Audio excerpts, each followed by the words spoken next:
Hello दोस्तों, मैं विक्रम सिंह राजपूत। आप सभी का हमारे यूट्यूब चैनल पर स्वागत है। आप सभी को नमस्कार। आज हमारा जो लेक्चर है नंबर सिस्टम पर, सम विषम संख्या, इंग्लिश में इसको बोलते हैं इवन ऑड नंबर। हमारा जो चैनल है वो CSPDCL, CG Vyapam, ACF, CGPSC, food inspector, sub inspector तथा CG व्यापम के आगामी एग्जाम जैसे पटवारी, RI संयुक्त भर्ती परीक्षाओं की तैयारी कराते हैं। ठीक है, चलिए तो फिर हम स्टार्ट करते हैं। हमारा जो चैप्टर है सम विषम संख्या। चलिए तो जानते हैं सम संख्या और विषम संख्या होता क्या है। तो सबसे पहले परिभाषा क्या होता है। तो सम संख्या परिभाषा ये कहता है कि जिस भी संख्या के इकाई का अंक यदि 0, 2, 4, 6 और 8 हो, वो क्या कहलाएगा? सम संख्या कहलाएगा। अर्थात इसका मतलब ये है कि सम संख्या क्या हो गया? 2 से विभाजित होगा, 2 से विभाजित होगा। ठीक है, पूर्णतः विभाजित, शेषफल 0 आएगा। जिसमें 2 से विभाजित होगा उसको हम क्या कहेंगे? सम संख्या कहेंगे। ठीक है, इसी तरह से अगर हम विषम संख्या की बात करें तो इकाई का अंक क्या होगा जी? इसमें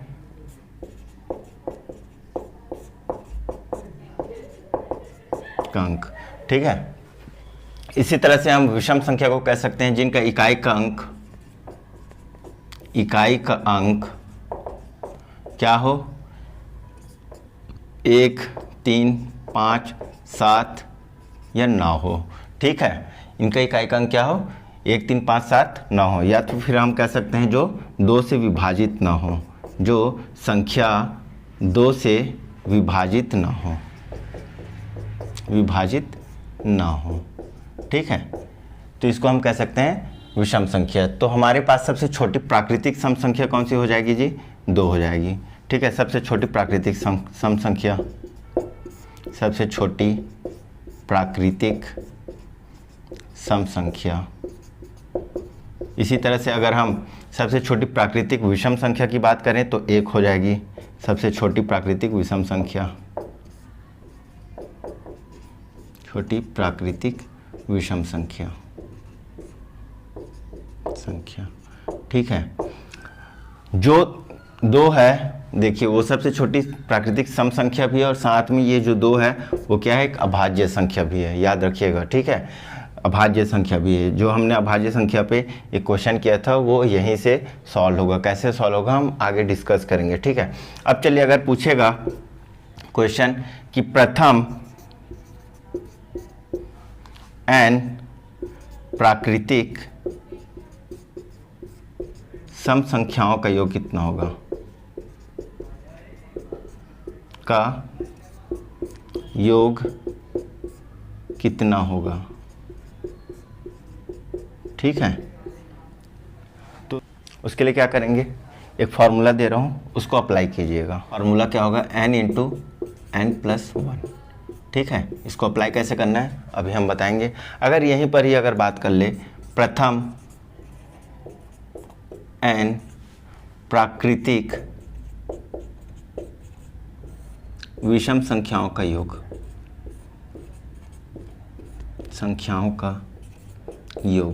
अगर ये पूछ ले तो सीधा आपको फार्मूला लगाना है n का स्क्वायर।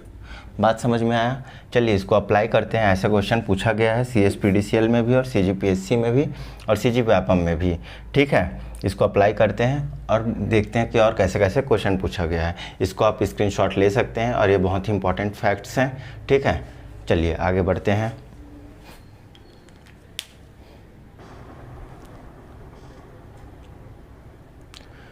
चलिए तो हमारे पास 3 क्वेश्चन है, उनको समझने की कोशिश करते हैं।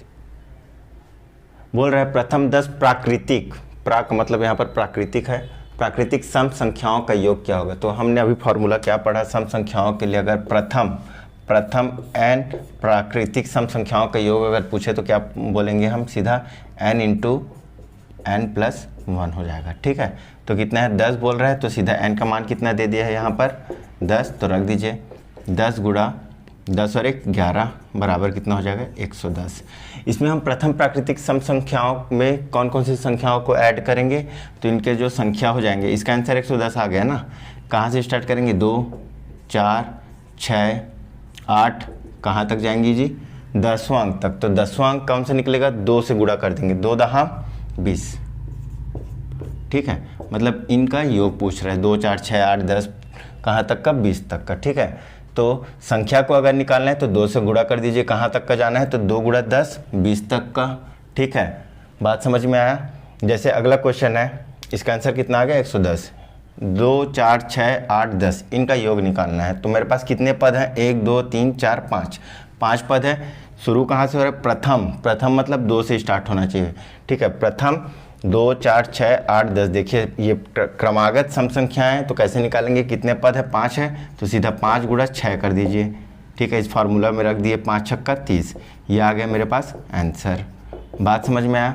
देखिए CSPDCL 2018 में क्या क्वेश्चन पूछा है, 2 + 4 + 6 कहाँ तक गया, 100 तक। ठीक है, CSPDCL 2018 में।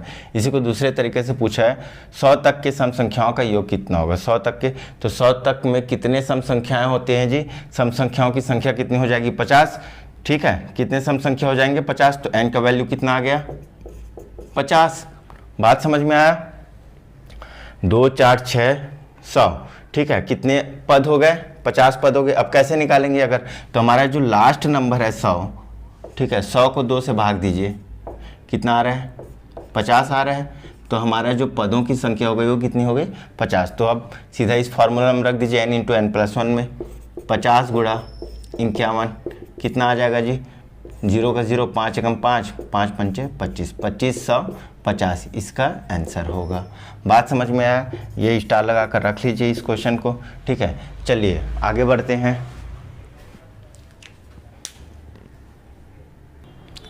चलिए आगे बढ़ते हैं। क्वेश्चन बोल रहा है प्रथम 10 विषम संख्याओं का योग, PSC 2014 का क्वेश्चन है। ठीक है, तो हमने क्या लिखा है अभी, प्रथम n विषम संख्याओं का योग अगर पूछते हैं तब क्या होता है, फार्मूला सीधा n का स्क्वायर, जो पद दिया है n उसका स्क्वायर कर दीजिए। तो यहाँ पर 10 का स्क्वायर कर दीजिए, सीधा कितना आ जाएगा 100 आ जाएगा। ये आ गया हमारे पास आंसर। सेम इसी तरह से क्वेश्चन पूछा प्रथम 35 विषम संख्याओं का योग, ये भी CSPDCL का क्वेश्चन है, 2019 का क्वेश्चन है। ठीक है, तो 35 का वर्ग, तो n बराबर यहाँ पर कितना दे दिए है 35, तो 35 का वर्ग कर लेंगे इस फार्मूला के थ्रू। ठीक है, तो कितना आ जाएगा 5 पंचे 25, 3 चौक 12।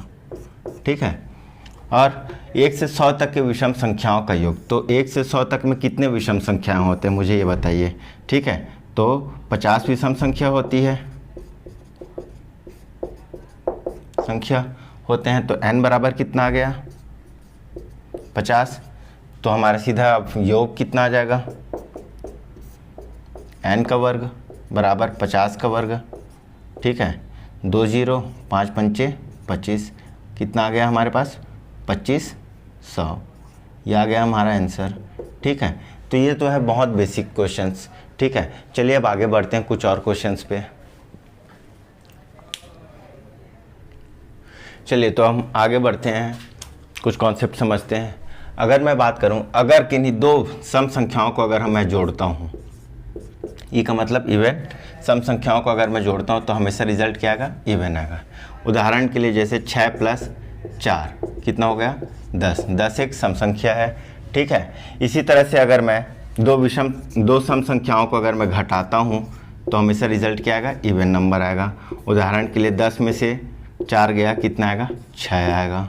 बात समझ में आया। इसी तरह से अगर मैं तीसरी बात समझाने की कोशिश करूं कि इवन को किसी इवन के साथ गुणा करते हैं तो हमेशा क्या आएगा, इवन आएगा। ठीक है, उदाहरण के लिए 6 गुणा 8, 8 छक्के 48। बात समझ में आया। ठीक है, चलिए अब विषम संख्या में चलते हैं। अगर इसी तरह से अगर मैं कोई दो विषम संख्याओं को ऑड प्लस ऑड होता है कितना, हमेशा इवन रिजल्ट देगा, मतलब सम संख्या देगा। मतलब कहने का मतलब क्या है अगर बच्चों कि अगर मैं 13 + 3 को जोड़ूं तो कितना आएगा 16 आएगा। इसी तरह से ही ऑड में से ऑड को घटाऊंगा तो क्या आएगा, हमेशा इवन आएगा। 17 में से 5 जाएगा तो कितना आएगा, 12 आएगा। ठीक है, और तीसरा अगर मैं ऑड इंटू ऑड, विषम संख्या को विषम संख्या से गुणा करूंगा तो हमेशा क्या आएगा, विषम संख्या ही आएगा। जैसे 7 गुणा 5, 7 पंचे 35। बात समझ में आया। ठीक है, ये बहुत ही बेसिक कॉन्सेप्ट है, इनको जानना जरूरी है क्योंकि अभी हम आने वाले टाइम पे क्वेश्चंस करेंगे तो इनके एप्लीकेशंस हमें पता होना चाहिए। ठीक है, अब सम विषम अगर दे दिए, सपोज एक ऑड है और एक इवन है, तो हमेशा क्या आएगा, ठीक है, तो हमेशा क्या आएगा, ऑड आएगा। जैसे ठीक है 5 एक विषम संख्या है और सम संख्या हम क्या ले लेते हैं, 2 ले लेते हैं, तो रिजल्ट क्या आएगा, 7 आएगा।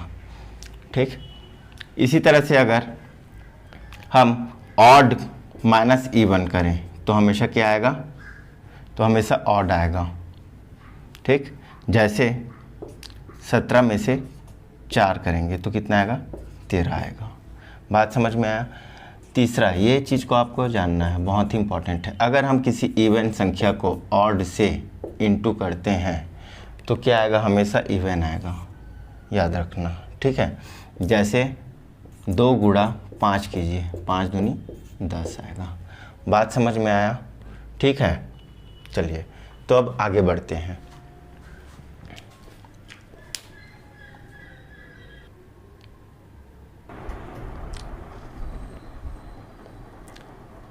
हमारा अगला क्वेश्चन बोल रहा है 3 अभाज्य संख्याओं का योग 100 है, उनमें 2 संख्याओं का अंतर 36 है, तो तीनों संख्याएं ज्ञात कीजिए। ठीक है, यूपीएससी एमपीपीएससी 2016 का क्वेश्चन है ये। मैं अभाज्य संख्या का जो टॉपिक पढ़ाया था उसमें ये क्वेश्चन दिया था आप लोगों को कि आप लोगों को इसको बनाना है और ना मैं सम विषम संख्या पर बताऊंगा। चलिए तो स्टार्ट करते हैं। बोल रहा है कि 3 अभाज्य संख्याओं का योग 100 है, तो मान लेते हैं वो 3 अभाज्य संख्या कौन कौन सी है, ए बी सी है। ठीक है, उनमें 2 संख्याओं का अंतर 36 है, मान लेते हैं माइनस बी कितना है जी, 36 है।